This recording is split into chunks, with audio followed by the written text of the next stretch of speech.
اللہ لا الہ الا هو الحی القیوم۔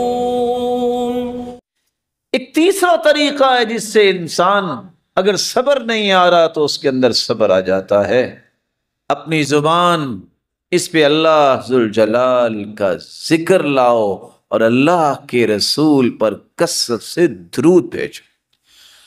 الا بذکر اللہ تطمئن القلوب،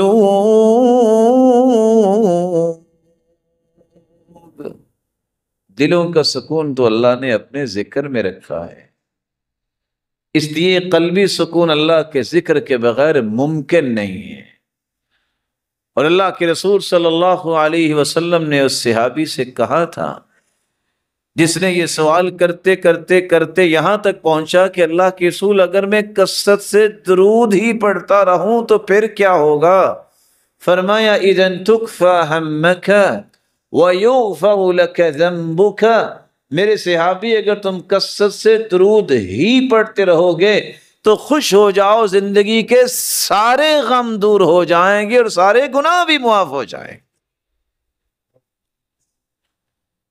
تو صبر کرنے کا تیسرا طریقہ یہ ہے، اللہ کے ذکر کو اپنی زبان پہ لائیے اور اللہ کے رسول پر درود بھیجنے کو اپنا معمول بنا لیجیے۔